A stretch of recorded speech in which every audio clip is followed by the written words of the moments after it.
2014 pre-council meeting, Mayor Tom Girardi presiding. Krista? Start with roll call. Mayor Girani. Here. Councilwoman Gavin. Here. Councilman Girl. Here. Councilman Hug. Here. Councilman McFarland. Here. Councilman Morris. Here. Councilman Odekirk. Here. Councilwoman Coleman. Here. Councilman Turk. Here. Mayor, this evening, the first thing we have is a presentation by Bill James of Camaros, who is conducting the downtown development plan for the city center partnership. He's got a presentation, so Bill? Bill, come on up to the podium.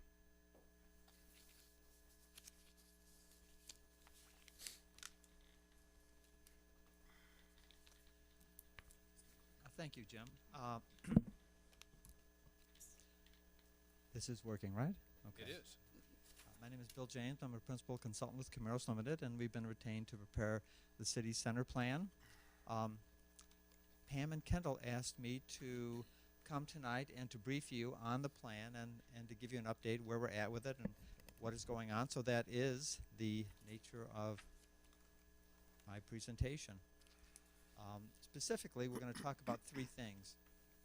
One is the market study that we did, one of our teammates did as part of our study. The second thing is to talk about our recommendation on a scenario for downtown improvement to emphasize. And the third is to provide you with a description of the plan direction as we see it at this point and to get any input and feedback you have to offer. So the first topic is interpreting the market study, and our teammates Gruen and Gruen conducted a market study of downtown Joliet and the Joliet market area, and to identify what existing demand there is for new development, new uses, shops, stores, that kind of thing. And to kind of sum it up, this market study found that there was relatively little, if any, current demand for new uses, new development. And you know, this is not totally unexpected to us. If there were all this pent-up demand, you'd kind of be seeing things happening right now. You'd see buildings being built, you'd see new stores opening up, and that kind of thing. So we know that there's not a tremendous amount of pent-up demand. You know, I think our challenge here is to find a way to spark interest in the downtown to generate that kind of demand. So a lot of the weaknesses that we see in downtown Joliet are similar to other suburban downtowns. I don't think the absence of current pent-up demand precludes cultivating the market forces in the right direction. We have a lot of positive attributes in Joliet that we need to recognize, identify, and then leverage to get development activity going in downtown. I think some directions for pursuing new development will prove more fruitful than others, and those are the things that we want to identify in our study. And no matter what kind of development and investment we're talking about, the initial absorption is going to be small. That is, we have to start out with smaller projects. We can't be talking about 500 unit apartment buildings or 100,000 square foot department stores in the downtown. That's not the scale we're going to start at. Hopefully we can build up to bigger increments of growth over time, but we need to start in terms of looking at smaller projects. And this chart here is one chart that came out of the market study, and it shows household income within the Joliet market area. And so the smallest bar here is for households living in and around downtown Joliet, and then it compares, the market study compares income levels with other places in the Joliet community. And so we see that currently the downtown is the place where people with modest incomes live, and so that constrains market demand in a number of areas. But as I said, I don't think it precludes us from moving forward and cultivating demand for new uses, new development.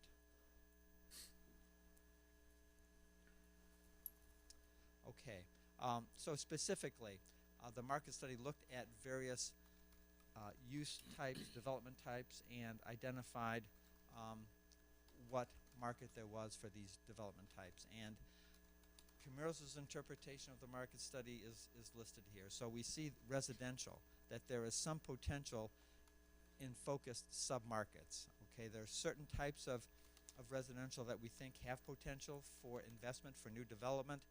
And overall we see the market is oriented toward middle income housing, that the downtown and market area is generally weak in terms of scale and price, absorption and price. I think there's potential in value-oriented product for people attracted to edgy urban environment. Okay, this is not a place where people who want $1 million condo are going to be attracted to, but I think it's a place where people who recognize the downtown for what it is, like the downtown for what it is, would be attracted to it. Okay, and that's something that we're going to talk about more later on in the presentation. We think that there is potential for eating and drinking and entertainment venues, and this is one of the strengths of the downtown right now.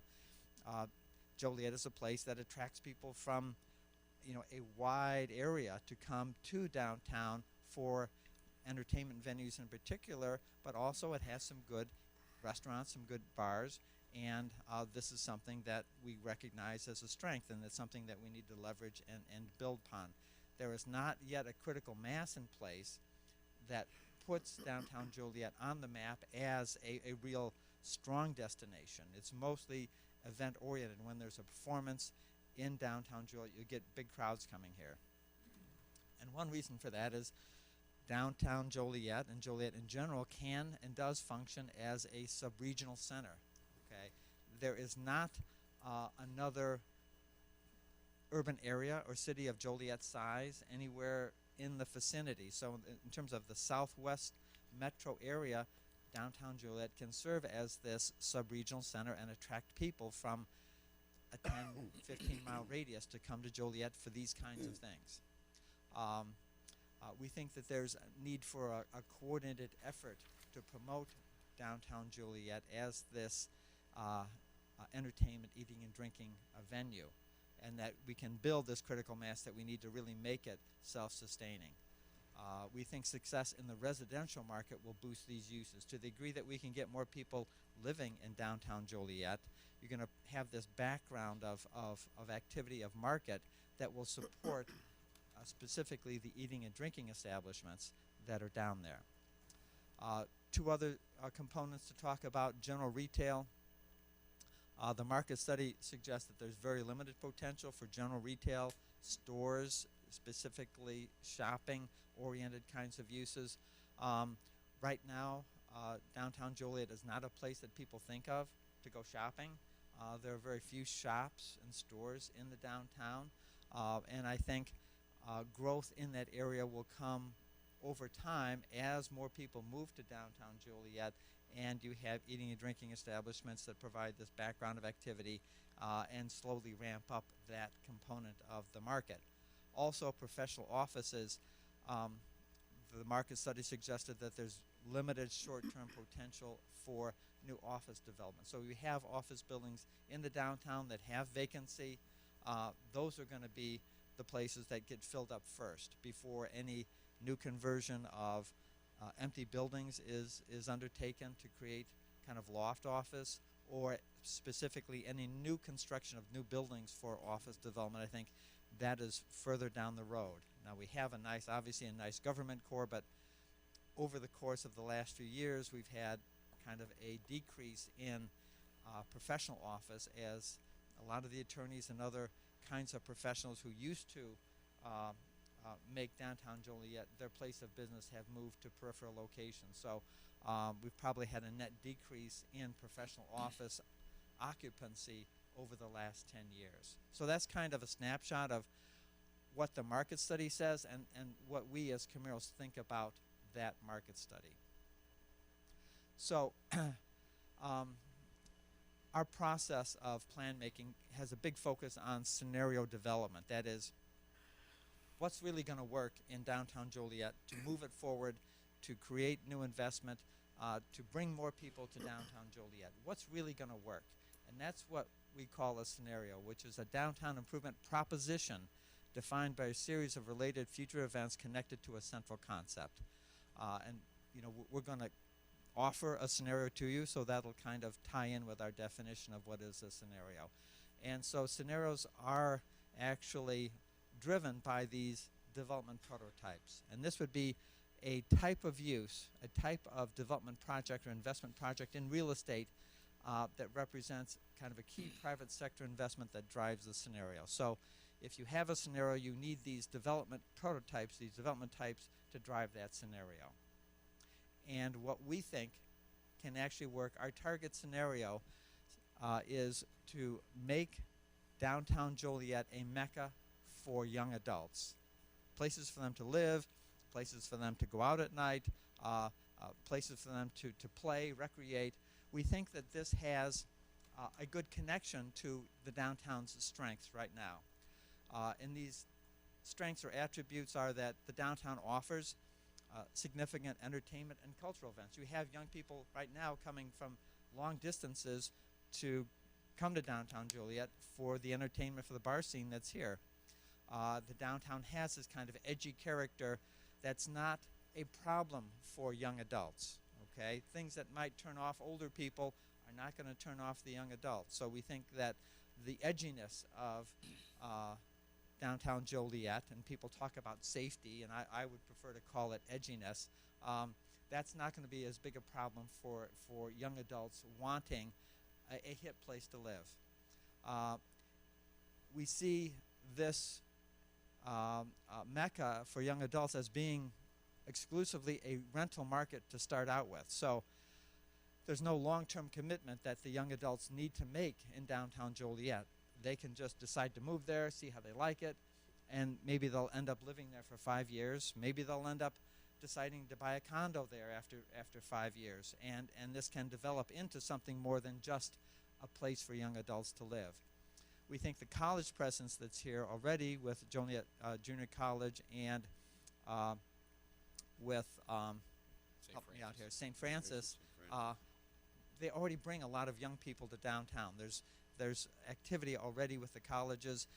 We'd like to see some college-oriented housing be kind of one of the first projects that happen here, and that starts this trend of the downtown being a place for young adults to live. So we think that the downtown's current attributes relate well to this scenario.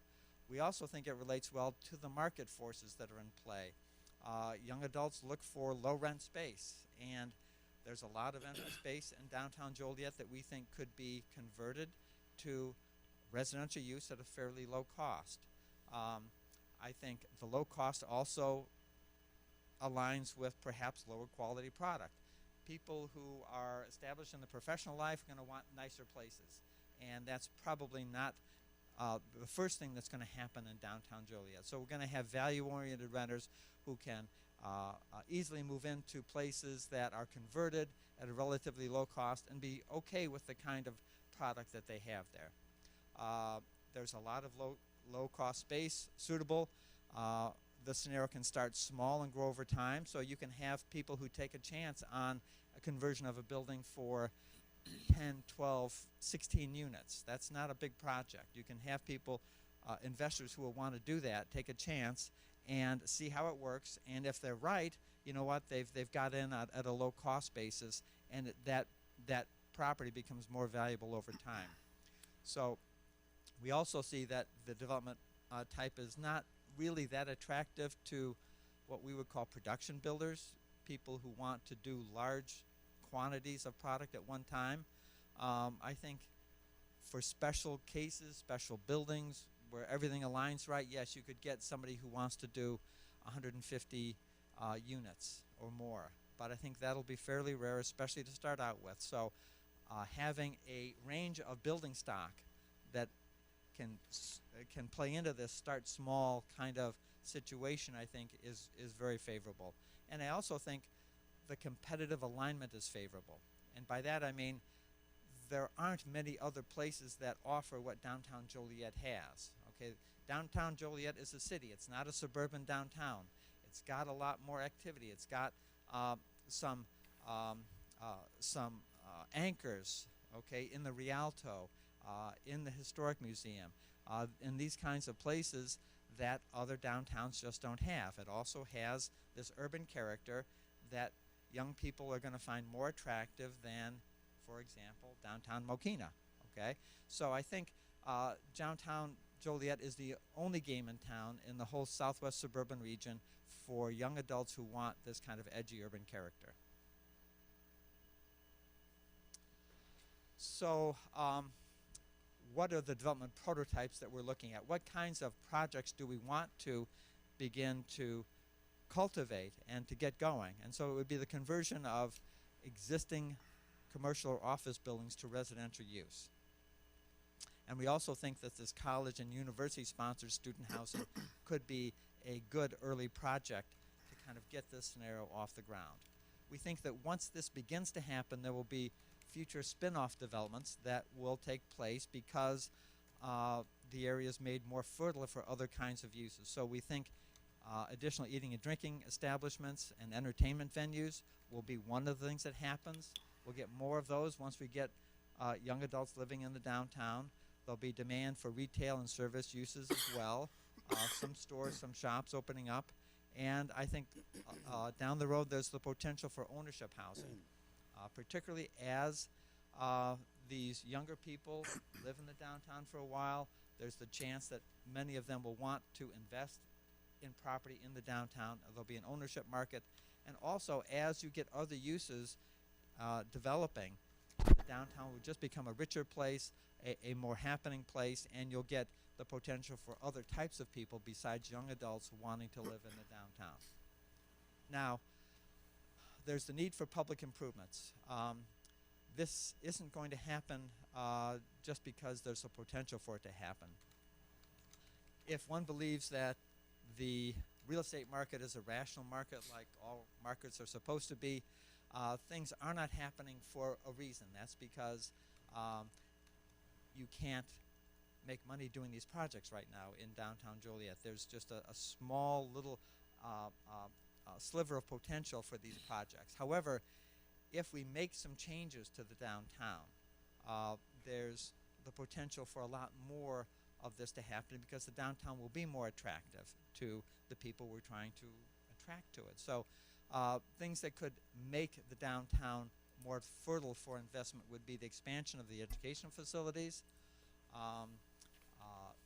providing resident amenities, parks, greenery, services, more user-friendly parking schemes for on-street parking, those kinds of things. These are all improvements that will make the downtown more fertile and more suitable for attracting the kinds of people that we want to bring to downtown. So we're focusing on this, the downtown as a mecca for young adults. Now there are other kind of scenario possibilities that we see that are not mutually exclusive with this scenario. So we'd like to leverage the strong government sector that we have here. So there's the potential for some office uses down the road. There's the potential for certain businesses that serve these government uses, okay? Even the eating and drink establishments are supported by office workers who want a place to go for lunch. So that's a possibility. We also think that the new transportation center creates a hub of transportation that you will not find anywhere else in the southwest suburban region. With Amtrak, with the 2 metro lines, with a good suburban bus system that's here, we think there may be employers, there may be uses that are attracted to downtown because of this access to transportation. We think we can enhance that through linkages to the regional bikeway system, and as we've seen in many downtowns, non-motorized transportation can be a big draw for particularly young people who want this kind of secondary transportation facility, okay? Walking and biking is a big thing. For downtowns that have become successful in other places, these are really good amenities to offer. And also we need to leverage the downtown's access to I-80 and I-355 by having better kind of gateway connections, better linkages, along the routes that connect the downtown to these interstates. We think that that will provide an enhancement that some people will find attractive and locate in downtown Joliet. Okay. So, looking at this target scenario in terms of the context for redevelopment opportunities. Market forces may not align with all the redevelopment opportunities that we have. So a redevelopment opportunity would be, for example, a vacant piece of land in downtown, or it may be a building that's available for sale that offers an opportunity for investment. So all the forces may not align with what we can do now, okay? Scenarios must consider sequencing to calibrate redevelopment opportunities within the market. And you see this in every market. Just read an article today about downtown Chicago, how there are 2 new office towers being programmed for the downtown area, and there's probably room for a third, and people are jockeying in position for being that third office tower. It takes time to absorb demand, okay? So if you have, for example, somebody comes in and does a 100-unit apartment building, that may be the only apartment building that gets redeveloped for 2 years, because that's going to soak up all the demand for a while, and then you need some pent-up demand in order for somebody else to come in and do another one. So we need to look at sequencing to calibrate with market demand. We also need to look at some interim uses for certain sites that may not be ready to maximize the opportunities that really are represented in that site. So this is kind of an abstract concept that we're going to talk about when we get to some of the maps. So this is the emerging direction of the plan, that we really want to provide a plan that is action-oriented, that was actually going to result in some tangible improvements coming to downtown. We think we have identified the right kind of market orientation to begin with, okay, with this focus on young adults living in downtown Joliet. We also need to provide direction on physical planning and design, operations, that is, how do you actually operate the downtown to maximize its attractiveness and its benefit, and how do you organize finance to promote the things that you need to promote in downtown. And we're going to talk about each of these 3 segments right now. So in terms of physical planning, this is kind of how we see the downtown functioning in terms of districts, sub-districts, and land use. So, we know we have the strong government district here, where the new courthouse and other facilities for the county and the city will be concentrated in this particular area here. We know we have the new transportation district, the new transportation center, and we think that there will be the ability to leverage some TOD-oriented development in that particular area. People who want to live within walking distance of the transportation center, businesses who want to be right off the platform of that transportation center. There will be some of those, and that's a place for them to be. We have this center area here, which is the cultural and entertainment district, which is anchored by the Rialto. We also have this is the place where the retail that exists will be focused. The eating and drinking establishment will be focused here. We'll also have other uses. We know that St. Francis University is there. The Joliet Junior College is right on the edge of it, and you have some residential as well. But this is where really the cultural, entertainment, eating and drinking district is going to be. We know we have the casino over on the edge on the river. We have then mixed-use districts. We have the secondary government district up here, which is definitely government and its orientation, but doesn't have that much interaction with the general public. Okay. To the north, we have what we call a mixed-use neighborhood district. So this is within the downtown, but it's not as intensive in terms of its use, in terms of the types of uses that are there. It's going to be a mixture of residential, commercial, and other kinds of uses there, but at a lower scale. And then we have 2 mixed-use districts to the north and to the east of this cultural entertainment district. This is kind of how we see the downtown operating in a functional sense. And looking toward getting some new development going, these are the key projects that we see possible and really available right now. So obviously we don't want to take anything for granted. We know that the new county courthouse is designated, for this site. The existing courthouse needs to find a reuse program for it. And I think that will be very important because it's in a very key location. The courthouse parking area here, we think once the new courthouse is built, once the parking garage is built, there may be some potential, there will be potential for that as a redevelopment site, and it's a key site. We want to make sure that we get a very good use, a very good investment on that site, and it may be that that won't happen for the next 5, 10, or even 15 years, and we need to look at how that land will be used in the interim period. Union Station also requires reuse.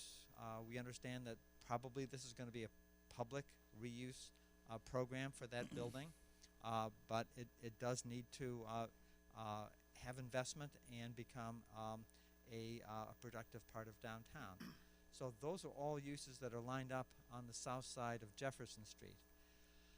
In addition to that, we have a couple of key properties. The Plaza Hotel site has been the subject of private sector interest for conversion to rental apartments. As things stand now, the financing doesn't quite work out with it. It's something that we think does have potential. That deal could be resuscitated, or somebody else might come in and do that project. The hardware store building has also been vacant for many years. It's a nice building. It's in a good location. That is a key site. Catholic Charities properties here, we know that they are going to relocate. That land's going to become available. That's a key development opportunity. The Rialto Square Theater, obviously we know what that's all about, but it has a lot of vacant office space in it. And there needs to be emphasis on filling that space in order for the Rialto's financial picture to firm up and for it to operate as effectively as it could. In addition to those sites, we know we have this riverfront site here. There are a couple of buildings on it, but there's a lot of surface parking, a lot of vacant land. That is a key site. And over on the east, close to the Slammer Stadium, we have the Scott and Jefferson site that is parking and basically available for development. So these are the sites that we see right now on the horizon that are kind of asking for development and investment. And our plan will provide specific guidance on what we think can happen and how the city can help make development happen on these sites. There is a need for short-term public improvements. Downtown Joliet is kind of this paradox to us. It's a paradox. It has all of these great amenities, things that other downtowns just don't have, like the Rialto, like the History Museum, like the casino, and it has a great special events program. We bring people in from all over for a lot of special events. The Speedway event recently is a case in point. But aside from those particular times, the downtown really is quite dead.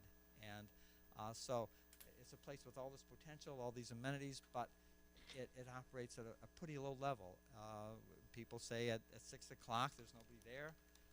There's no reason to go there.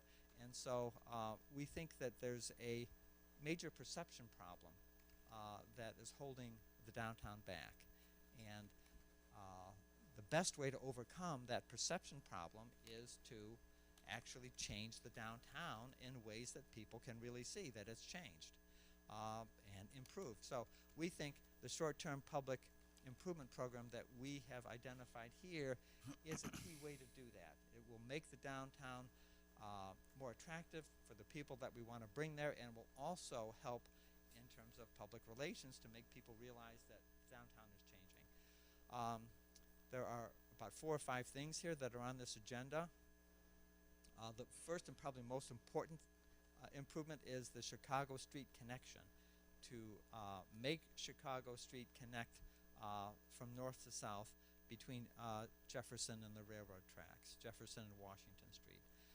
When we first arrived on the scene, we thought this was an obvious thing that we'd have to basically fight with people to get them to agree with us that this should be opened up. But everybody that we've talked to says, yeah, we need to do that. We need to do that as soon as possible.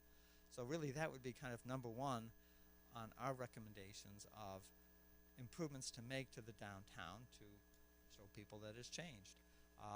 We'd have to change the one-way system, which I don't think is a big deal on Chicago Street.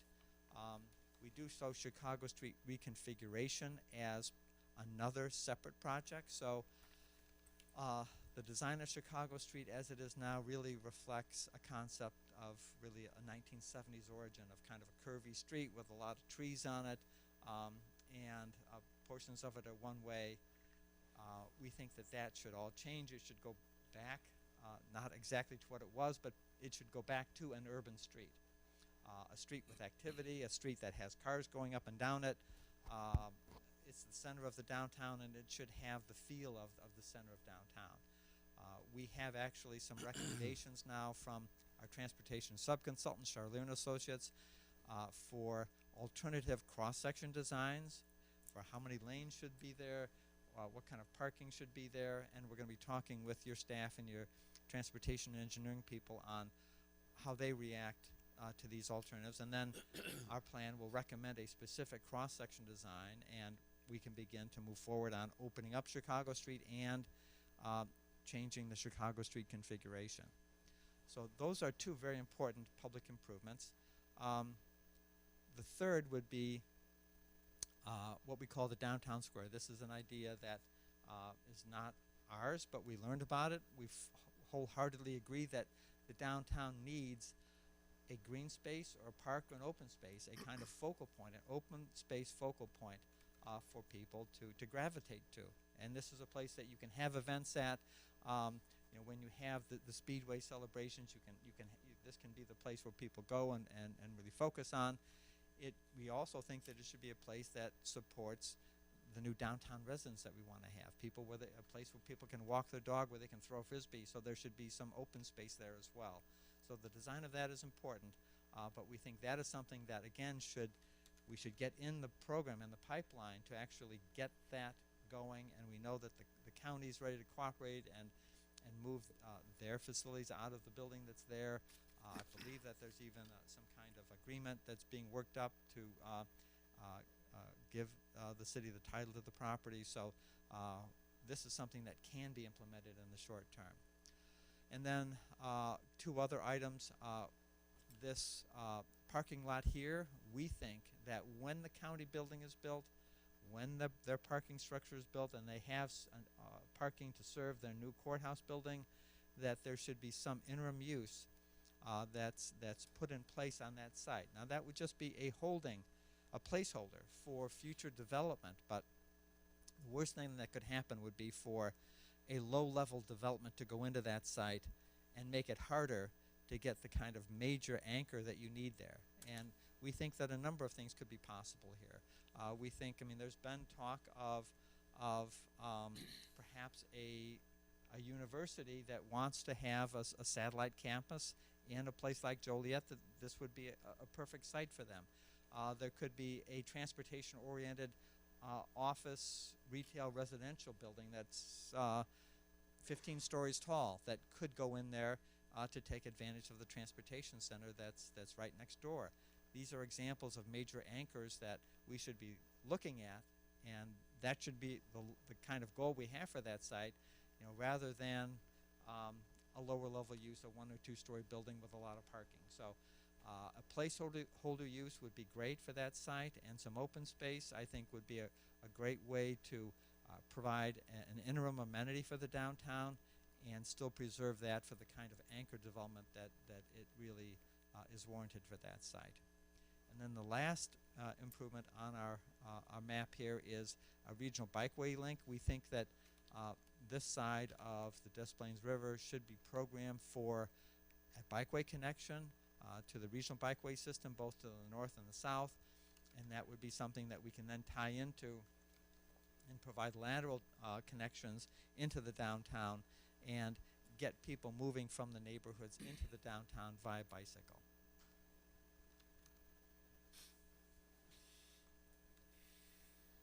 Okay, so that was all the physical component of the plan as we see it emerging. So equally important to the physical side is what we call operations. Okay, this would be who are the stakeholders that have responsibilities for the downtown, and how do they operate? Are there missing stakeholders that we need to put into place to make sure that all of the efforts and all of the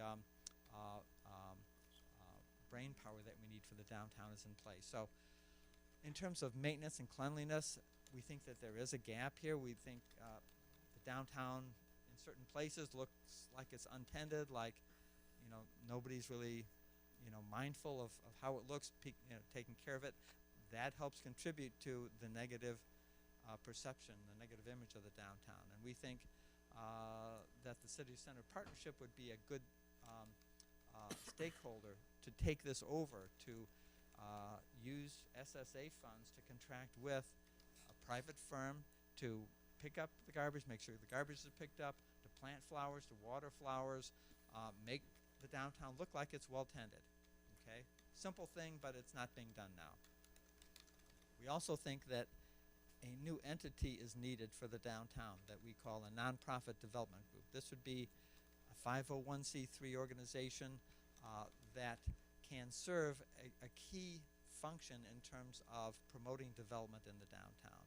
And their functions would be to assemble redevelopment sites for future development. When a site becomes available, goes on the market, people know that it's very difficult to get the right developer at the right time for the right property. So this organization would have the funds to buy property, buy it when it's a good time to buy, when the owner's willing to sell, and get it at a good price, get it at a low price, and then participate in recruiting developers to those sites. Okay, this is something that's done in a lot of downtown areas, a lot of neighborhood development areas in Chicago, and we think that it's a good thing to get going here in Joliet. We think that events need to be coordinated a little bit better. So we hear from the restaurant people that, well, when the Rialto has a performance, then it makes sense for us to stay open at night. But if they're not, we really can't stay open. And it would be great if there was some coordinated plan on the part of the entertainment people, Mojo's and the Rialto and anybody else who comes, and the restaurant, so that you get a regular kind of event schedule. Okay, Friday, Saturday nights are given, and then what other night of during the week? Is it Wednesday night? Is it Tuesday night? What night do we try to get all the events lined up so that there's a regular kind of schedule, and people know, yes, Wednesday night in downtown Joliet is a happening place. So I think that is an important thing to do, especially right now as we're trying to build up the critical mass in these eating and drinking establishments and the entertainment venues, to have enough activity to support the restaurants that feed off of them. And then lastly, we think public parking could be operated better, particularly if you think of it in terms of luring new residents to the downtown. Where do they park? Yes, they could have off-street parking by their building, but you may have some buildings that convert without parking, and there needs to be parking on the street for these people. And the city of Chicago does it all the time. They have resident parking streets.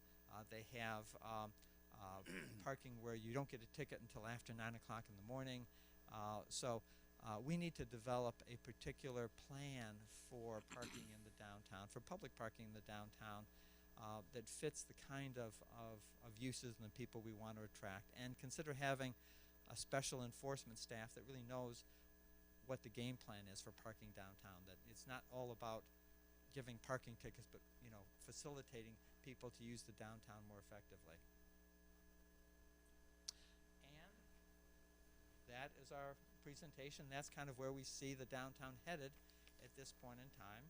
And so I would like to hear your comments regarding our target scenario. Do you think we're on track with that? Is that the right group to focus on in terms of bringing new investment in the downtown? The physical planning ideas that we had, are they on target, as well as the operations and the finance? Okay. So, Questions? questions and comments? Yes. Yeah, thank you for the presentation. You described the Rialto Theater as an anchor for downtown. How important do you believe it is that the financial health of the Rialto to what you're trying to do down there in long term? Yes. Well, I'm not intimate with the Rialto's finances. There've been some discussions I've been a party to that discuss that. I do think the Rialto is an anchor. If for some reason it disappeared, would it mean the downtown has no chance of being successful? I would say no. The downtown still can be successful. If you lose the Rialto, you got to replace it with other things, and so you have to recover from the loss of the Rialto. I would say try to preserve the Rialto at all costs if you can, and to work out a system of financial contribution that's regular, that's predictable, so that every year it's not a new discussion to have. Oh, well, the Rialto needs this much this year. Okay, it should be something where they can rely on an annual contribution from the city, and that they're able to make their plans around that known kind of contribution. I do think that if the Rialto building were able to lease all of its office space, it would be on much different financial footing than it is today. And I think that helping them do that would be better than just giving them money every year. Okay, and I think your TIF district can be used perhaps to fund upgrades in the office space to make it more competitive, make it more attractive, and that would be a better way to help the Rialto than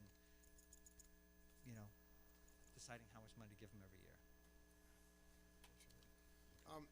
Second question. I own a business downtown, the same building as Pam. There is a large transient population in downtown, and that's part of the edgy character I think that you're referencing. Do you have long-term, are there any plans to address that issue? Yes, and that's really an operations issue that probably should have been up there. Everybody that we've talked to says it's a problem. I mean, we've seen it when we've been here. We don't live with it, but the kind of comments that we've received convinces us that it is a major issue and it has to be addressed. So I think one of the things you do is adopt a policy that the downtown is no longer the repository for every social service agency that wants a home. Okay, whether it's homeless shelters, regardless of what it is, the downtown is not automatically the place where that should go. And so I think that's the first way to solve the problem. The other ways to solve that problem is through finding places for these people to go during the daytime. We understand that they can't stay where they sleep during the daytime, that they're basically forced out on the street. They have no place to go. And while those facilities are in the downtown or close to the downtown, we need to find a place for those people to go. I think relocating the shelters to a different location would be another option long term. And for example, the Plaza Hotel project that we talked about, we know that there are a lot of, I wouldn't necessarily call them transients, but they are semi-transient and contribute to the perception problem that we have in the downtown. If we can get that building redeveloped for nice new rental apartments for people who are willing to pay $1,000 a month or more for an apartment in downtown Joliet, I'm not sure that's the exact price point that they were talking about, but, we're talking about quality apartments for working people. That would be a step in the right direction as well. Thank you. Excuse me. A lot of this that you brought up has been discussed. It's just great to have somebody put it all together in a plan, and I think you hit it right on the head. What needs to be done? Thank you. Great. Anybody down here? I do actually. First of all, thanks for coming and giving us an update. And I think your plan is excellent, and I like a lot of your ideas, particularly when you talked about making the downtown area pretty much using its assets that we already have. And I think we are fortunate that we do have certain assets with respect to government buildings, government services, the University of St. Francis that has moved in, the junior college, the Rialto, which was brought up here. So I think we have some excellent assets to start with. And I also like when you discussed about some improvements that we could do as a city to kind of help jumpstart this, when you talked about, making Chicago Street go through. I saw it looked like you had a little turnabout in there, which would be really nice. Having the town square, the town center, the river walk. I think these are areas that as a city, we need to invest in, if I heard you correctly. Yes. And so there's a lot of good ideas.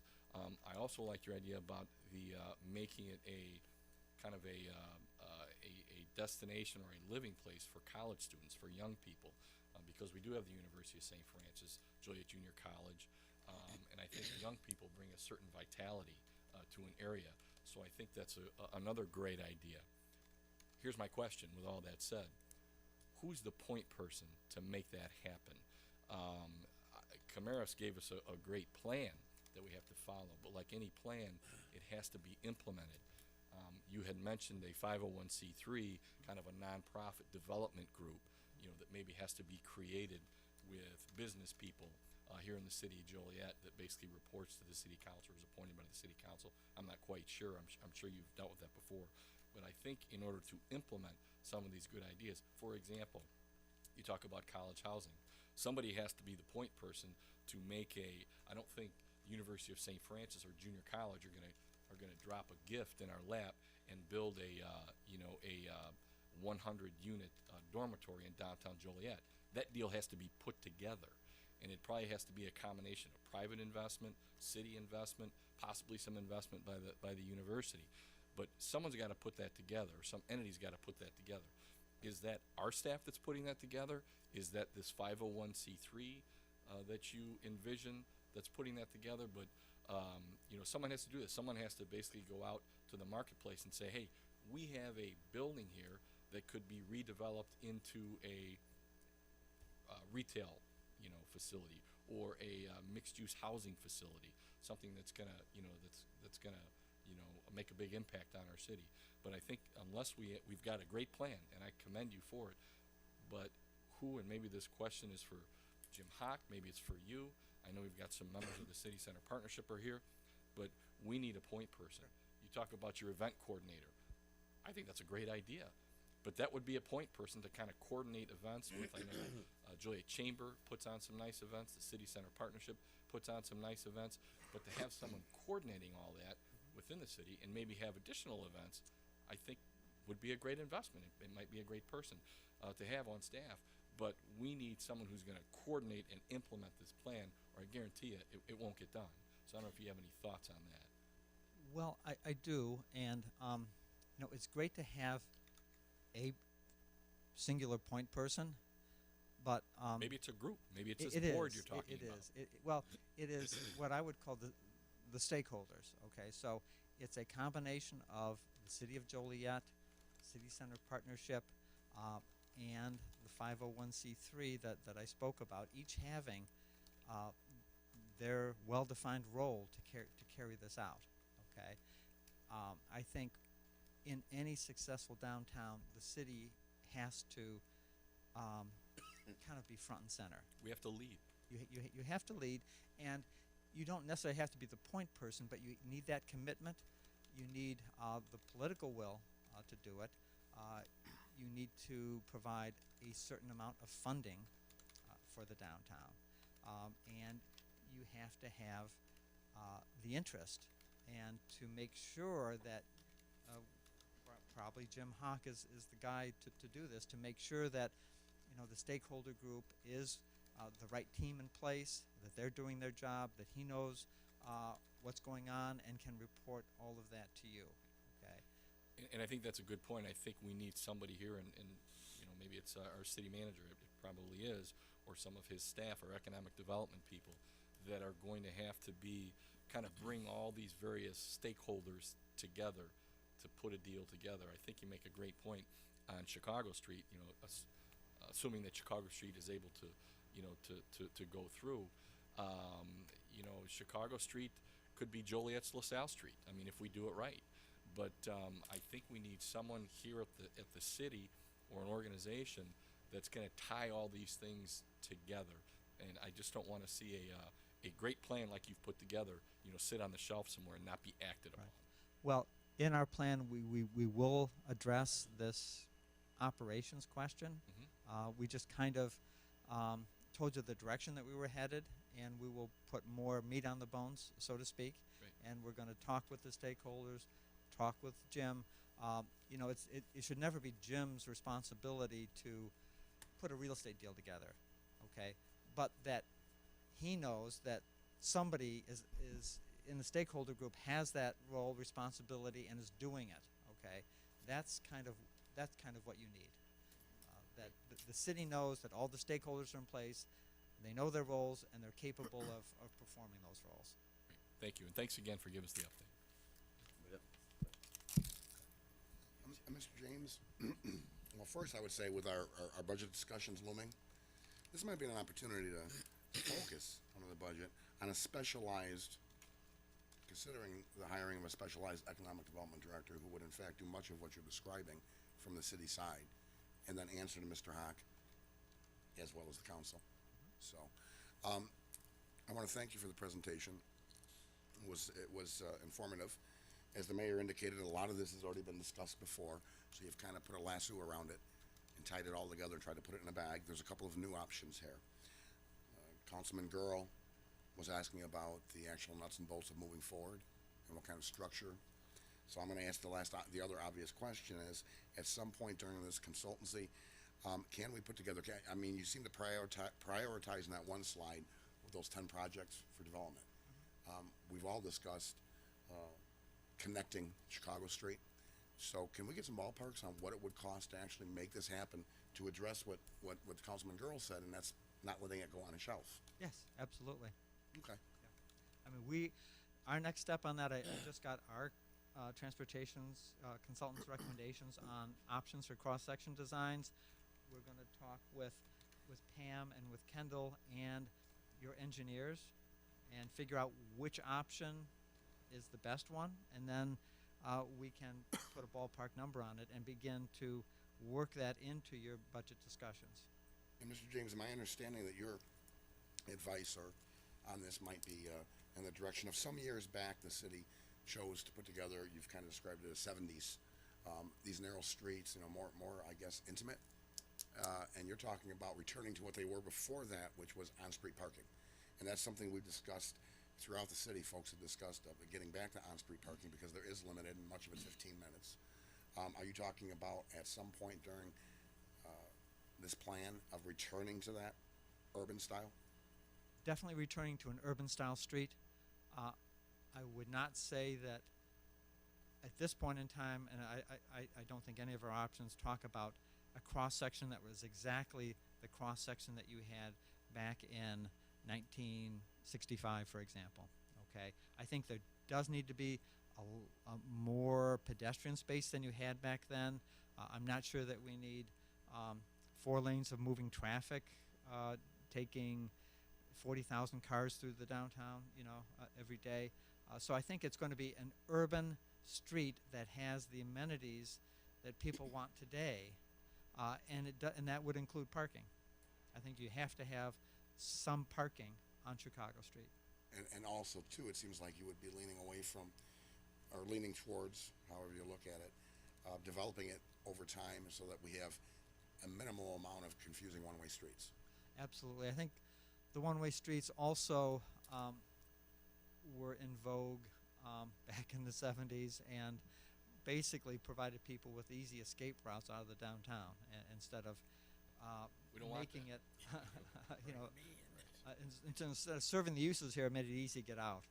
And so we do believe that to the degree we can, we'd like more two-way streets. We know that IDOT controls certain of the streets, and we know that they are not favorably disposed to converting some of those streets to two-way streets. But the local streets that we can control, I think we should. And I think Chicago Street is one of those that should be a two-way street. Now, with it, I don't recall their name. Is it Charlie? Charlier, Charlie, is that the traffic transportation firm, yes. on your team? Will they put together something a little bit more defined on those suggestions? Yes. Okay. Yes. That's all I have, man. Thank you. Again, thank you. One question and then a comment. In your one slide, you said there's an absence of current demand, Yes.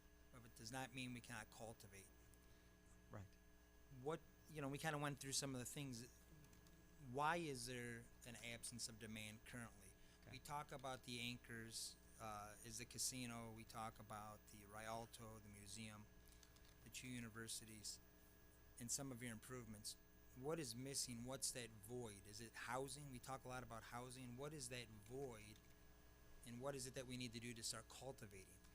There's members of the council that say downtown's popping. There's things coming in. I don't necessarily see it. We've had a high turnover in a lot of businesses in the last 2 or 3 months. We've been very fortunate with some abatements to try to get people back into these structures. So what is it that we're necessarily missing currently, that absence that we need to start doing to cultivate? Okay.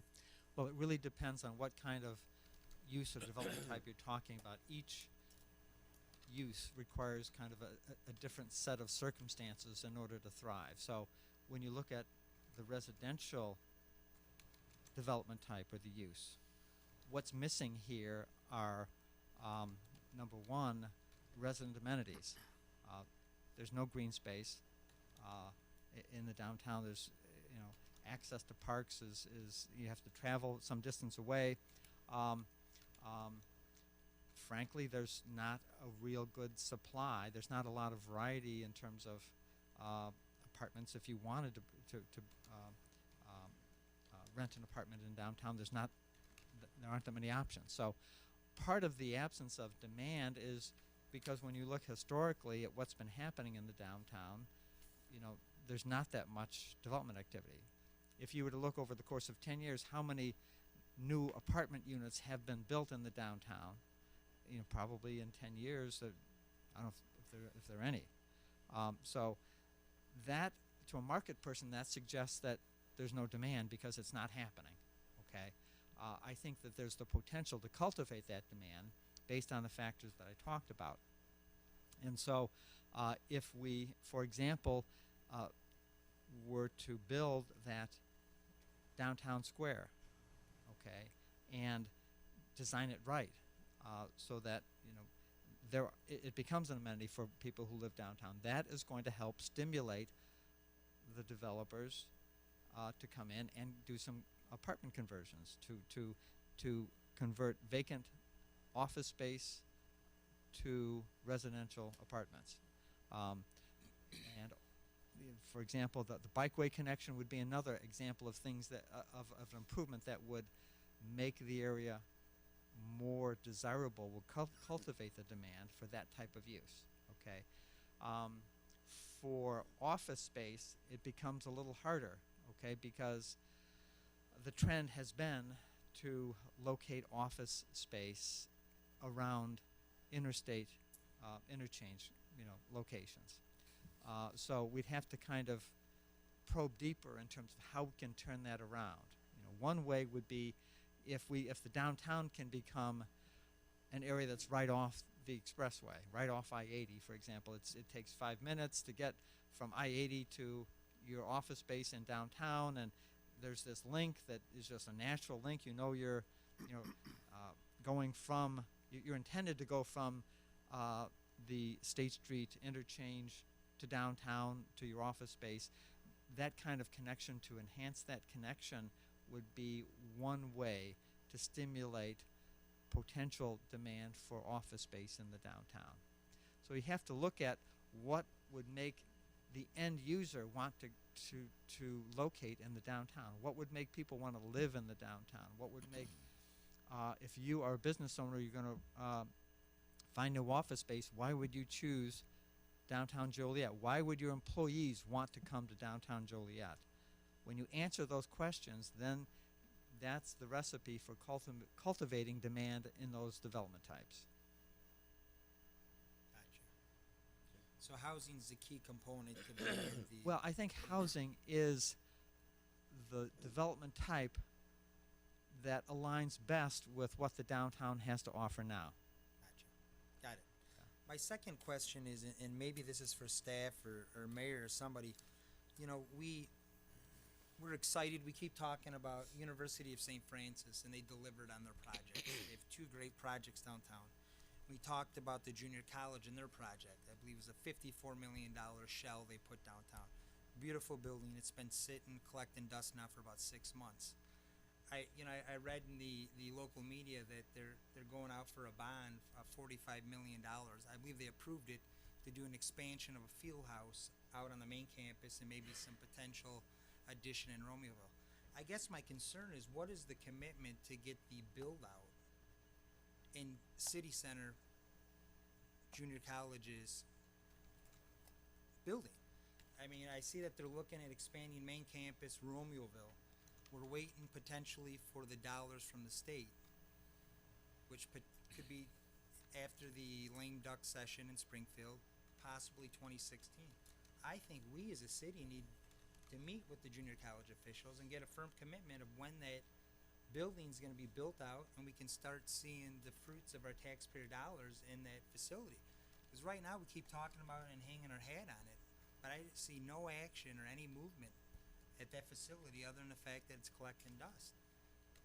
And that's just my only concern. I like to see that as a priority to get that up and running, whether us as a council needs to work with them to try to get the state and the legislature to release some of the capital dollars that they've been requesting. I believe it's like $25 million, been on a list for over 10 years. I think, you know, we were on that list when I was on the junior college board.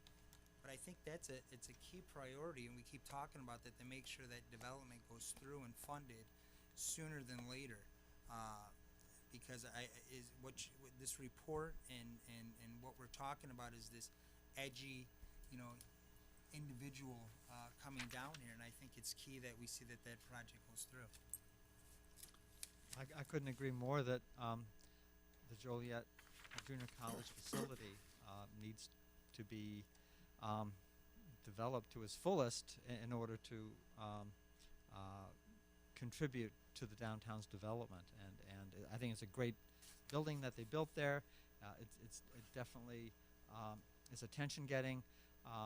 We know that they have a great program, I think, in the culinary arts and so forth, and they're really well known for that, which I think is a good fit for the downtown as well, to have that kind of education and draw those kinds of people to the downtown. And so I couldn't agree more. I wasn't aware that there was a hang-up in the build-out of the space. So that is good to know. Well, I think maybe the city manager and maybe a city center partnership, I think there needs to be a group that, there's a commitment, I know, to build it out eventually, but I think we need to expedite that instead of the waiting game. We all know how the state of Illinois operates, and again, the building's sitting vacant, and I like to see what we can do to prioritize to get the build out. And it looks as if they're looking at other areas of expansion. I like to make sure that the city center campus is a priority. I mean, it would be unusual to me for a public entity like a junior college to build a building and then not build it out and use it. There's an article April 6th of 2014, headlines, JJC waiting on state funds for city center campus completion. Okay. If I may, my discussion with the president of junior college, they have the money set aside to finish it. They are waiting on the state for their contribution, and that was brought up 10 days ago. State's Attorney Glasgow brought it up to the governor who was there, asking him about the monies. Jim, have you heard any more from, No, but I've got a President? meeting this week with President Daniels, and I can pose the question to her. Thank you, thank you. People waiting for funds from the state of Illinois is not an unusual phenomenon in recent years. So it may be that you had to build the building and have it done in order to get the state's attention to contribute their portion of it. The exception would be the transportation center that we got $32 million up front for that. So. That's a coup. Yes. Mayor, Yes. I have a question. I don't know if it's supposed to you or to the staff, but when we were doing the transportation center, there were some artist renderings of what the downtown could look like, and spoke of what you talked about, like a town square, but it was all modernized, incorporating the Joliet Junior College building and the Rialto and parking and the new transportation building itself. I'm wondering, were you able to see those plans, or did staff submit those plans to you at all? We have. You do have Yeah, them? we do have access Okay. to them. Yes, we do. Just wanted, because I didn't know what happened to them, and those were some pretty nice Yes. plans. I thought you could probably use those as well. Yes, Okay. we do have them. Thank you. Anybody else? Yes, I had a couple of follow-ups. And I think, I'll try to clarify. We're talking about the college students, be it part-time from JJC or the full-time students from the University of St. Francis, as a component. The renters you're talking about, young renters, are those that may have been recently graduated and are starting their career. You're referring to those, correct? Yes. We're looking for a mix of the two. Yes, I mean, I think at this point we're looking for anything that will build momentum, okay? And so the St. Francis students, the Joliet Junior College students, they can provide, a critical support for early projects. And as I envision it, or what I think is most likely to happen, is that the St. Francis people will have, will know of the demand on their students, their students have to rent an apartment in downtown Joliet, and they would be able to refer those students to the owner of an apartment building and help ensure that that apartment building gets filled, and filled quickly with quality, renters. So the referral of college students to a new rental building would just help support the development of the rental building, okay? And maybe it would help get that second building going. Maybe we can resuscitate the Plaza Hotel apartment project, and then the students are referred to the next building that comes along. So you have two buildings, and then once that comparable is established in the market, and it's on everybody's books, the market people know, yes, this project here, we had 72 apartments in this Plaza Hotel building, and they leased up within 3 months, and they're generating good rents. There must be more demand for that kind of thing in downtown Joliet, and next thing you know, somebody else is doing a project. So the degree to which we can get this momentum going and use the colleges to help, supply that momentum, the better off we'll be. Well, the reason I asked that, Mr. James, is you had talked about, let's roll it out over 10 years. We bring in residential, which then may create a self-contained downtown demand for food, drinking, liquor establishments, and for some retail, which we have virtually none right now. Unless things have changed drastically since I was in college, I'm wondering how drawing a lot of college students with very limited disposable income goes to that next phase. Well, I think we're not necessarily drawing any more students than would come here, if there were apartments available, okay? So, but what we're doing is, I think we're using the presence of the college students and the goodwill of the administrations to support new apartment development in the downtown, okay? And that may be, 40 apartments, it could be 30 apartments, okay? But 30 apartments in a program of 200 apartments over the course of 5 years and you still have those 30 college kids occupying those apartments, you have other renters as well. So we're talking really about focusing on recent graduates from college, or kids with blue-collar jobs making good money, who want to live in the downtown. So it's not that they're all going to be occupied by college students, but that they provide that early momentum to get projects going. Thank you. My last comment, Jim, this will probably be directed towards you. We've suggested putting together a committee, a commission, a board, what pieces we need. And that's why, again, I guess I'm being redundant, reiterating. If I understand historically, the City Center Partnership was created to do what you're talking about. And of course, now we're down to one very, very dedicated staff member for the most part, and that's Pam.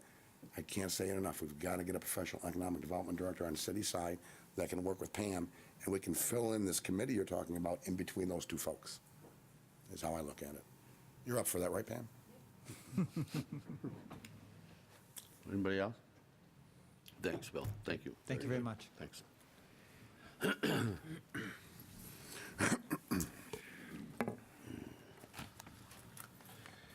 At this time, I'd like to go through the agenda for tomorrow evening. We've got a few, I'm looking at the position vacancies that we have. We've got a part-time position for custodian due to a recent resignation. We've got Public Works Equipment Operator 2 due to a pending retirement. And then we had departure of our Utility Billing and Collections Manager in the Finance Department that we're looking to refill.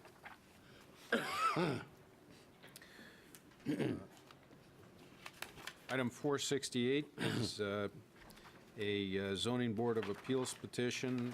It's coming to council for a special use permit for Accurate Personnel, who's requesting at the Twin Oaks Plaza, which is located at 3133 West Jefferson Avenue, and they've got lots of accessory parking there, and this is for a temporary placement business, which now is required to get approval from City Council, special use approval. They provide a number of services, including temporary placement, temporary hire placements, direct hires, human resource services, and on-site programs, including employee testing, training, and payrolling. Any questions? Item 469 is a variation of use to allow continuation of a two-unit house. Originally, the two-unit building, which is actually located on two adjacent lots with only one home, was owner-occupied, and they were renting out the second floor. So they didn't have to be in our Joliet rental inspection program. The new owner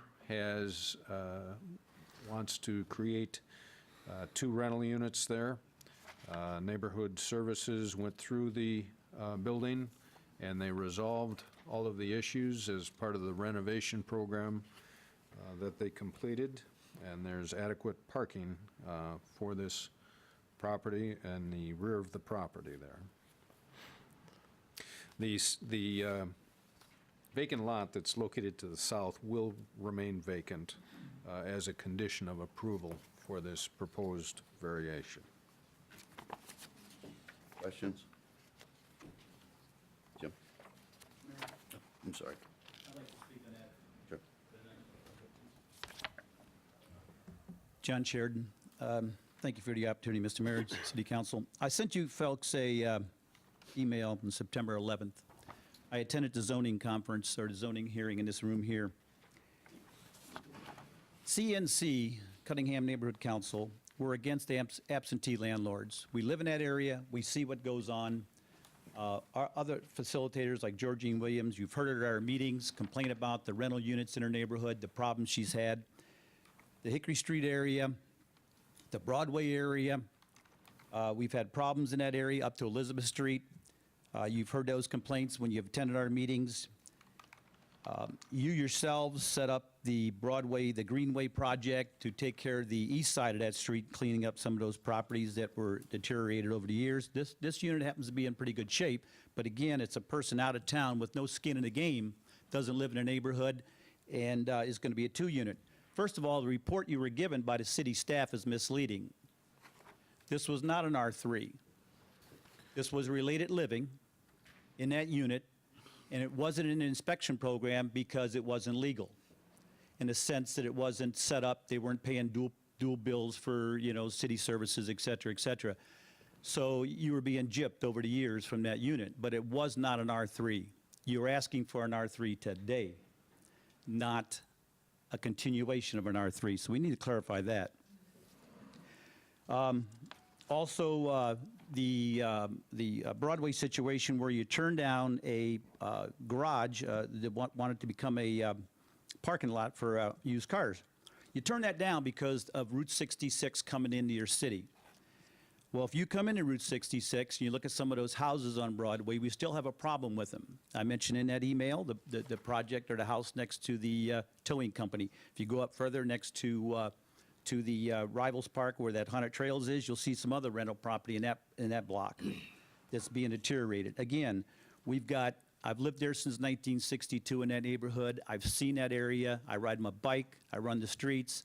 I know what it's like. I see the problems in that area. So tomorrow night, I'm asking you not to approve the zoning for an absentee landlord. If the person lived in the bottom of the home or the top of the home, we have done that.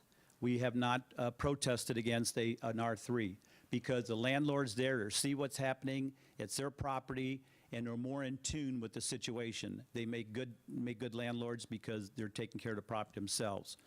But that's some of the complaints. Again, I showed you the email, or told you about in the email on September 11th, our concerns for that area. And so tomorrow night, I would ask you to uphold our concerns and not vote this property in.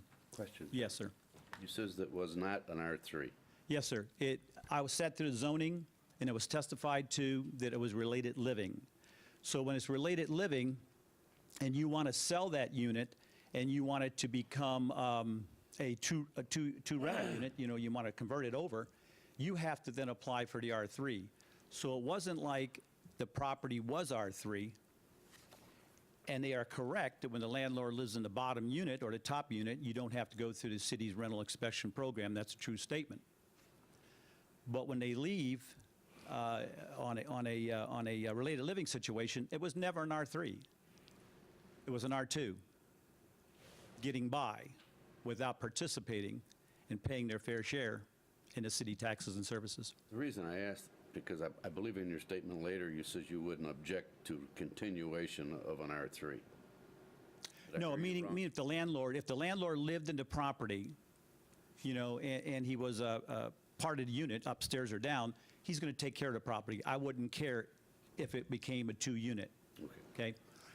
But it was a related living, not an R3 rental unit. So it isn't like a continuation of something that was already there. It is not that. All right, I got a question for staff. Are we splitting hairs, Jim Haller or Jim? Yes, sir. Yeah, so are we splitting hairs? Was this an R3? Was it not an R3 or what? Well, we don't know because this property probably annexed in the 60s. We annexed that whole area up there then. It's habitually there's been a lot of related family living over the years. And I know a lot of people would come from the old country. My grandma was at Center and Moran Street. And so it's real hard to tell to go back in the records because when there's related living, sometimes they don't show up on any city directories or anything of that nature. His best guess that we have, was always a 2-unit. Into some way, shape, or form. It's been configured as a 2-unit.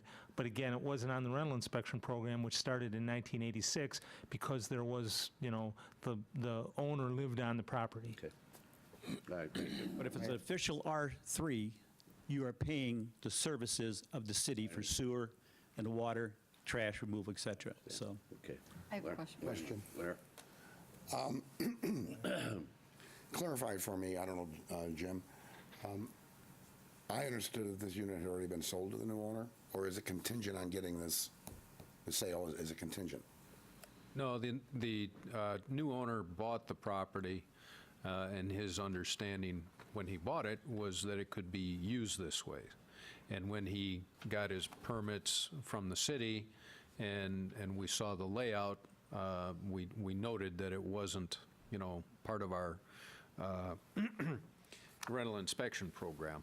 And then, as Mr. Holler just said, we didn't have record of it and that it was ever approved as such, and so that's why we're requiring at this point that it needs this approval.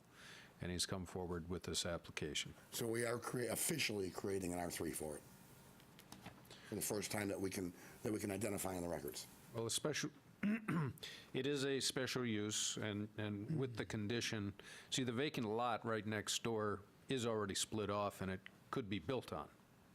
And, but as a condition of this special use approval, we're saying you can't build on that lot, and this would be 2 units.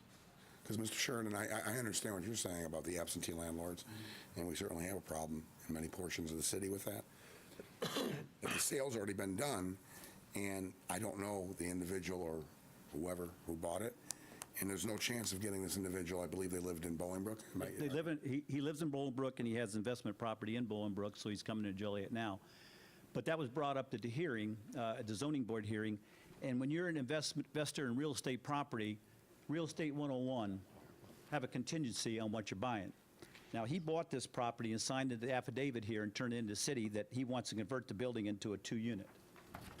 So as an investor, he should have bought that property on contingency.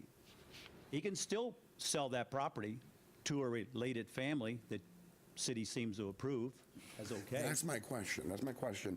Since it's already a done deal, and without making judgments on anybody's business acumen, is the neighborhood better off with us formalizing this special use, or is it better off if we force him into not being able to either trying to sell it or forcing it into a foreclosure and having a vacant property there? In other words, are we maybe past the point of no return? No, in my opinion, he has to deal with the issue. We don't want absentee landlords in our area. We're putting up with enough crap from these properties that are that way. We have foreclosed properties in our neighborhood also. That's another issue throughout Joliet. But we do not want absentee landlords in this area. It's problem units. We've had that, we've seen it, we've experienced it, and we don't want it anymore, plain and simple. Jan? Yeah, according to the staff report here, the little background, it says the building was built in 1900 and it was utilized as a 2-unit as of 1912 to 2014. So the first 12 years, was that single family, or you just can't find out? You don't know. Okay. Okay. Thanks, John. All right, thank you. Folks want to address that? Yes, here with the owner. Speak in the mic, please. Name and address, please, if you want. My name is Cecilia Martinez, and he's requested that I come and interpret for him so he's clear on whatever is discussed here. All right. My name is Cecilia Martinez. I live at 515 Ape Street, Joliet, Okay. Illinois, 60432. And this is Mr. Oscar Escareño. Okay. So, le estoy presentando que yo soy Cecilia y que vengo aquí para traducirte, que entiendas todo lo que está siendo traducido. So, ¿Quieres decir algo acerca de la Sí, propiedad? el señor dice que nosotros no hemos pagado agua, que la ciudad no tenía aparte los biles, y sí lo tenían aparte. He wants to address the previous Aquí, gentleman's comments regarding the meters que no lo hemos pagado y ahí está. for this property. Tiene dos Aquí está, medidores. donde dice que Okay, here on the City of Joliet Municipal Services statement, it says this is a multi-tenant, 2-unit sewer separation fee, and it's a multi-unit tenant water charge. So it is considered, as far as this bill is concerned, a multi-unit tenant. so he has been paying that. Yes. yo he trabajado mucho en la casa, pusimos el roof nuevo, el driveway estuvo desde que hicieron la casa en grava, nosotros pusimos concreto. Okay, permíteme. Okay, he said he's made a lot of upgrades on the property. He has already done the entire roof. It's all brand new. He has paved the driveway. It used to be gravel. If you can look at the pictures, you can see the cement. It's all around the property.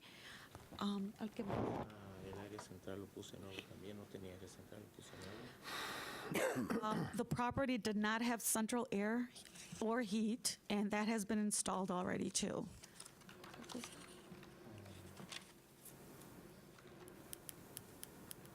Las ventanas. ¿Qué más le hiciste de cambio de? He's looking for his paperwork. He wants us, he's looking for a list of everything he's actually done to the property that has been requested of him.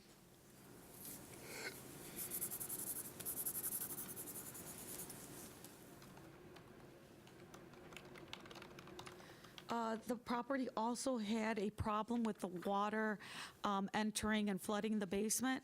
That has also been repaired. La casa tiene sus dos medidores de... And the house also does have the dual electric meters and gas meters. So they are for 2 units. ¿Algo más que quieres agregar? He wants you to take this into consideration. All the neighborhood services has also reviewed the property, and all the recommendations that were done by neighborhood services, they have been completed. He's also registered himself to attend the landlord conference that was requested also of him. Any other questions of Mr. Escarino? Sure, one question. You said that it has divided or, dual electric and gas meters? Is that Yes. something that this gentleman installed, or was it there when he bought it? ¿Usted le instaló los dos medidores del gas y de electricidad o ya estaban allí? No, ya estaban. They were already there, he didn't install them. Anybody else? Tell them thank you. We will vote on this tomorrow night. You know, I do have a question, excuse me. Yes. When did he purchase the property? ¿Cuándo compró la propiedad? En mayo. De este año o del año pasado? May of this year. May 11, okay. Now, when you are closing on a property, I know all the paperwork has to be involved in that. Was it zoned already as R3 or was it zoned as R2? Cuando hizo el cierre de la propiedad, estaba en la descripción que si era una zona R3 o era una zona R2 cuando usted firmó sus papeles. La verdad, no sabría porque no puse atención a eso. Y, He says he's being honest. He didn't pay attention whether it was zoned R3 or R2, but he can go back to his paperwork. I would like to see the paperwork. You're like, ella quiere ver los papeles que si cuando usted firmó la casa era R3 o R2. So Okay, that's fine. thank you. Anybody else? Thank you. See you tomorrow night. Item 470 is, again, a special use permit for a community wellness center that will conduct massage therapy and training at 10 Fairlane Drive. This is a 10,000 square foot office building just north of McBride's, and it's a general business zone B3. They're going to occupy 1,400 square feet of office space on the ground level, and the business space is west on the 4.2 acre lot. Isn't this, did I read right? This is something that's been there, they're just moving? Yes, Yeah. they're occupying an existing space, with 3 massage rooms and office classrooms. Okay. Mayor? Yes. And just to clarify on the mayor's comments, they've been there and they were subletting, so to speak. They were sharing it with a chiropractor, right? Jim? There was a chiropractic office that so instead of moving away with the chiropractic office, they chosen to stay there. Staying there. Am I correct? Yes, sir. We operated a business in conjunction with a chiropractor just 1 block west of there on Infantry Drive, and now we're looking to expand our operations and move to the Fairlane office. Well, I appreciate you staying in Joliet. Thank you. Any other questions? Okay, thank you. Item 471 is declaring certain properties as public nuisances. We have 6, 7 properties. Part of your backup, you've got photograph and property address and description of each one of these properties.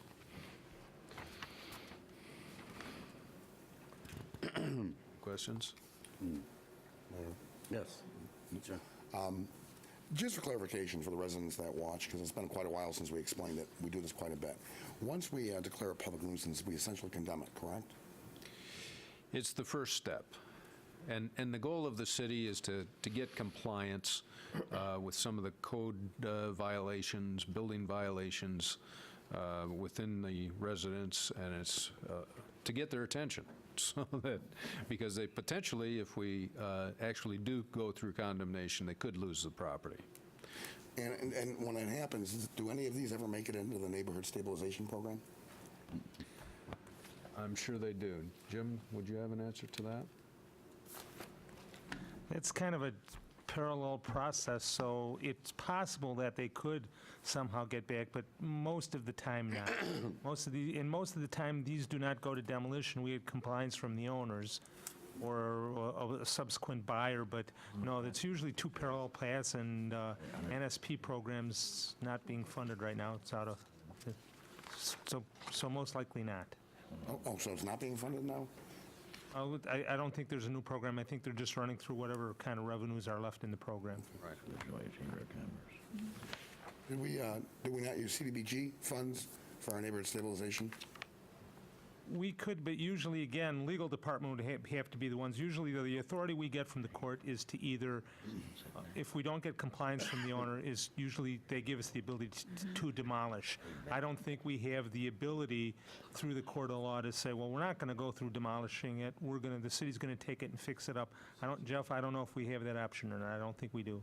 Yeah, Mr. Mayor, member of the council, the Neighborhood Stabilization Program and the public nuisance program that we operate are really 2 separate things that don't have much of anything to do with each other. Neighborhood stabilization was a new program in the early days of the Obama administration to deal with foreclosures, homes that were lost by their owners because of financial reasons, and the federal government was trying to address suddenly empty neighborhoods that had vacant homes, and they thought that if they were to give localities money to help acquire those properties and get them back on the market, they would be repurchased and occupied.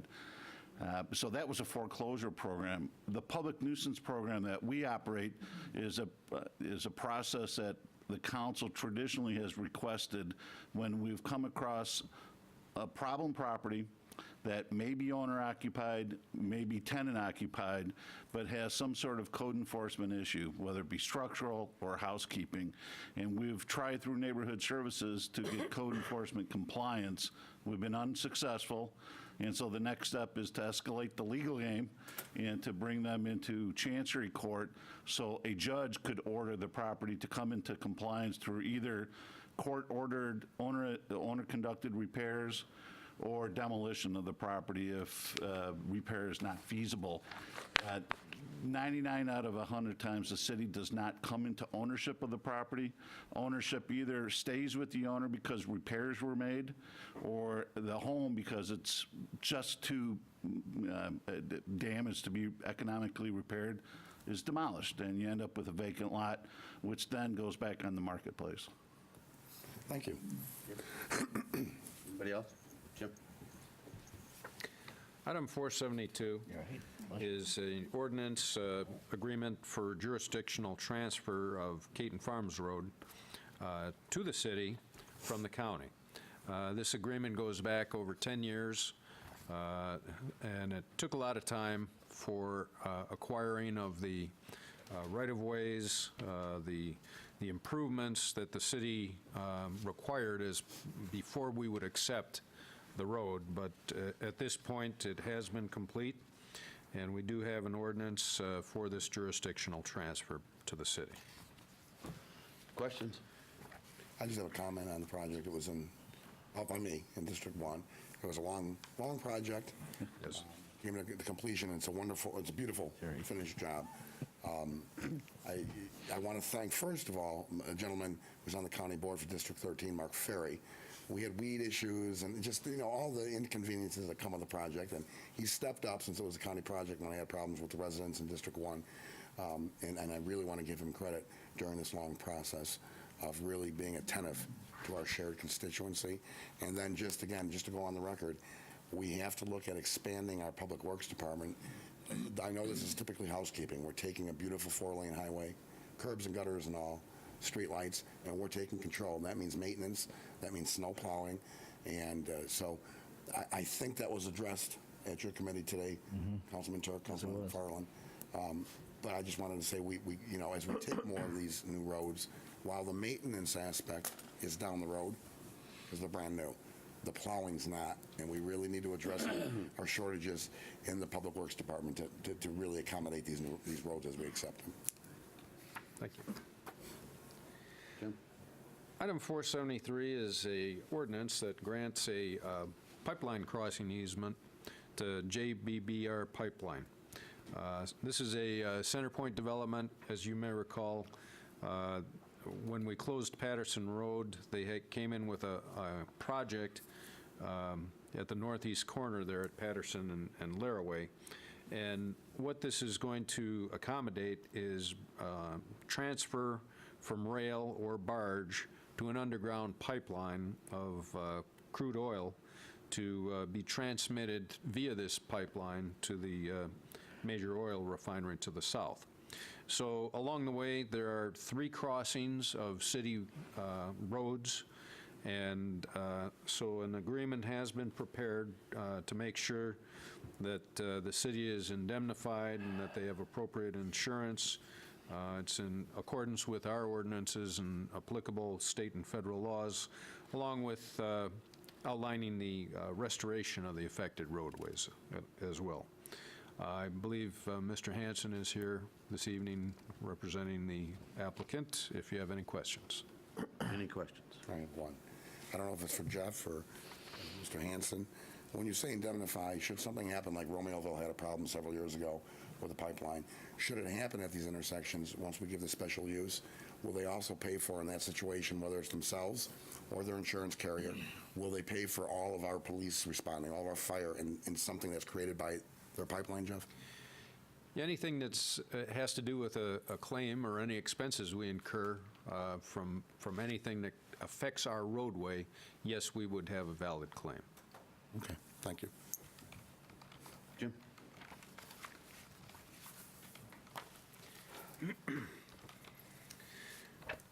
Let me see.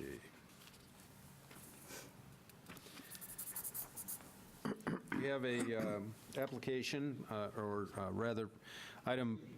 I can interrupt. I'm really compelled to come up and answer that question, Jeff. I don't know that the question asked by Mr. Hock is correct, to be very honest.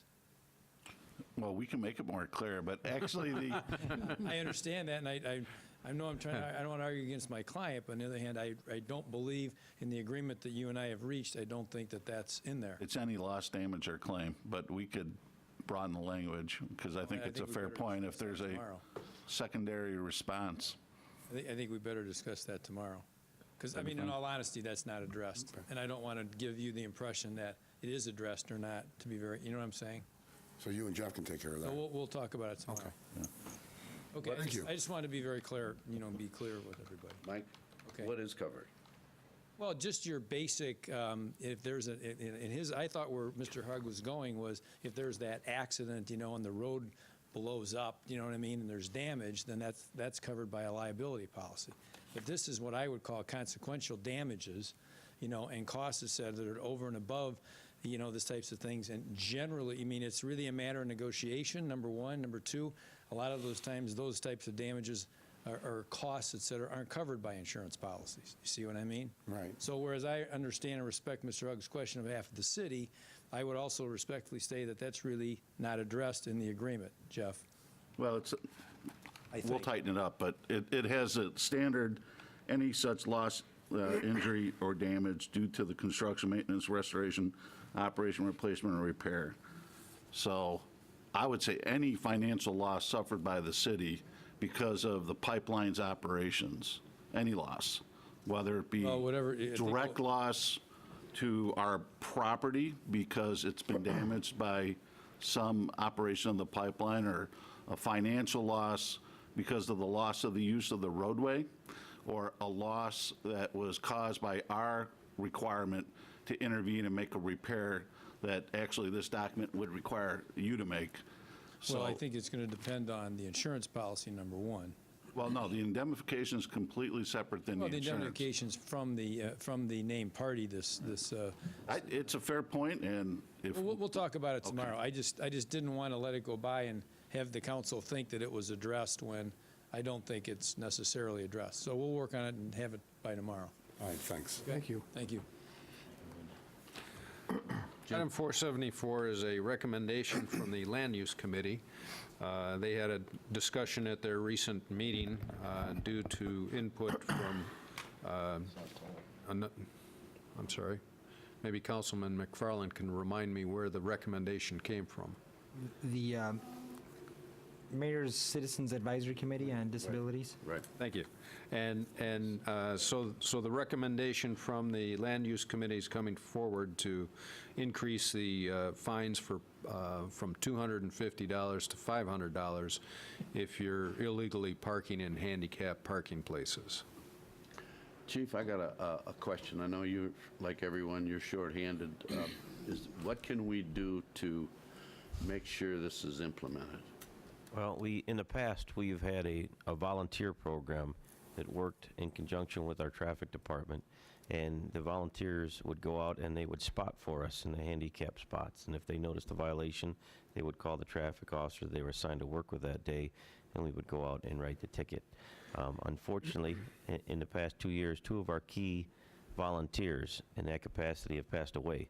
So we're lacking in that aspect now, so our numbers have been down and our enforcement has been down as a result of it. But we've started a program to try to boost those numbers again through our auxiliaries and through the volunteer program. So we hope to bring them back up to speed.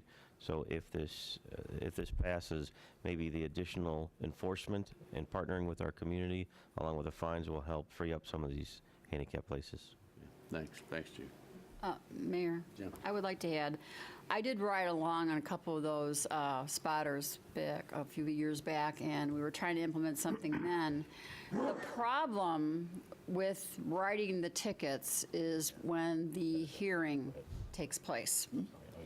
And what happens is, no matter how hard they look and identify people that have violated and they run back to the car, or they're not handicapped, or there's nothing physically wrong with them, all of a sudden grandma shows up at the hearing with her wheelchair or her walker and says, oh, I forgot to put it in the window, it wasn't there, and so the hearing officer says, okay, you know, fine, forget about it, we'll pass on this because that's too much for you, you know, I'm in fixed income.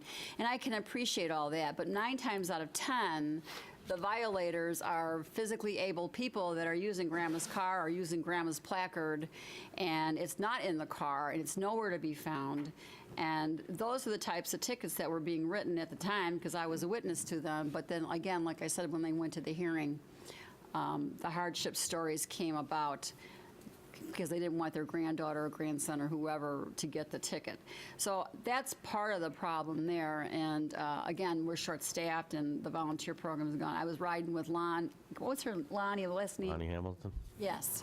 And they were right. And so maybe we have to take pictures at the time of giving the ticket just to prove that there was no, there was no handicapped person actually in that handicapped space at the time. So I think a $500 fine, if it's implemented, would be a great deterrent for these folks. One other thing to note is the recommendation for implementation is January 1st to give our businesses the opportunity to change the signs that they've got already posted.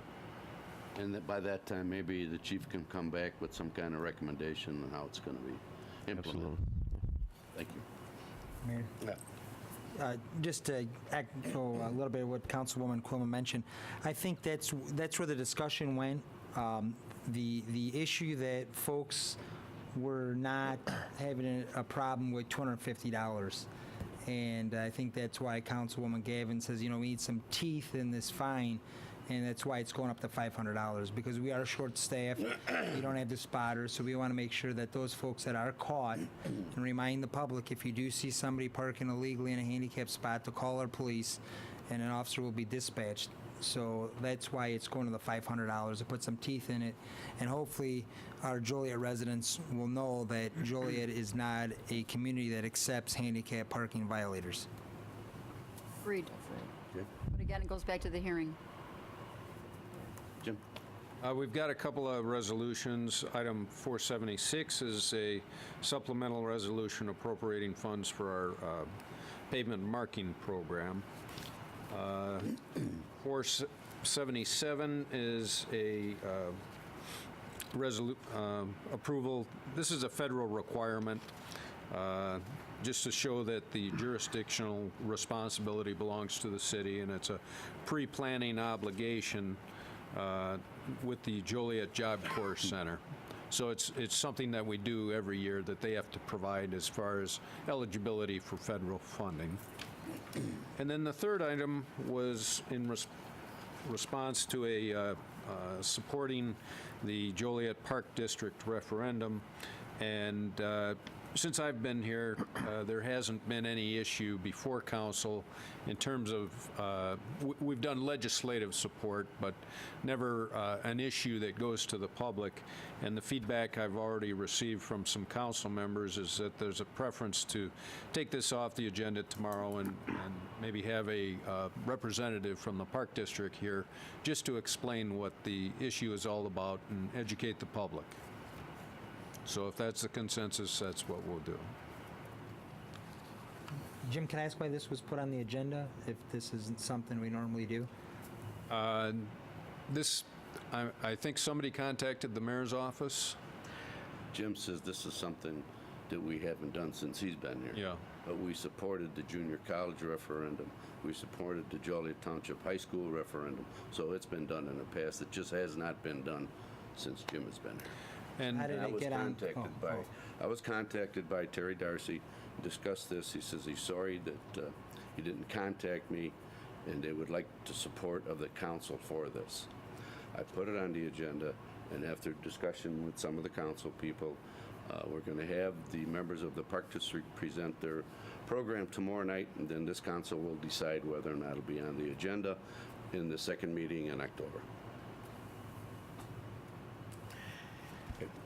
If I may, Your Honor, I certainly want to speak to the Park District having an opportunity to come before this body and before the residents to give information and awareness about the referendum. So I'm certainly delighted that it is not, we will not be addressing this particular piece. But I certainly feel like the residents and the taxpayers of the Park District have the opportunity to become familiar and knowledgeable about the voting and the referendum itself. So, thank you. Your Honor. Jim, will they be here tomorrow night to make that presentation? My understanding is they will. Okay, good.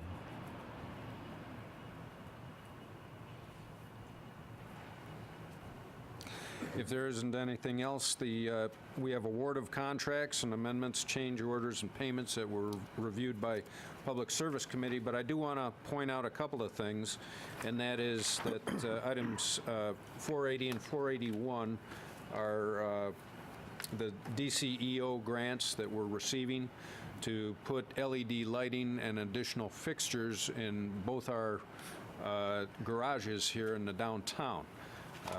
This will light them up, so to speak, creating a sense of security. And our portion of the grant that we have to invest in, we believe we should get a return on our investment because of the lower electrical bills within 3 years. So it's a win-win for the city. Mayor? The other item is the 485, which is a request for demolition of 500 Shelby Street. We're taking that off the agenda because somebody purchased the property. They'll be fixing it up. And then the last one I wanted to cover was 486, which you got today, which is the replacement of the roof over at Union Station. I think I told you some months ago that we were just about to install the security equipment for Union Station, the new train station, the new bus station, and the roof started to leak in our police substation area there that we just renovated. And so it was, you know, totally unacceptable to install this equipment with the possibility of having it destroyed as soon as we get it in. We had estimates that came in over 90% higher, and we do have a grant from Department of Commerce and Economic Opportunity in the amount of $130,000.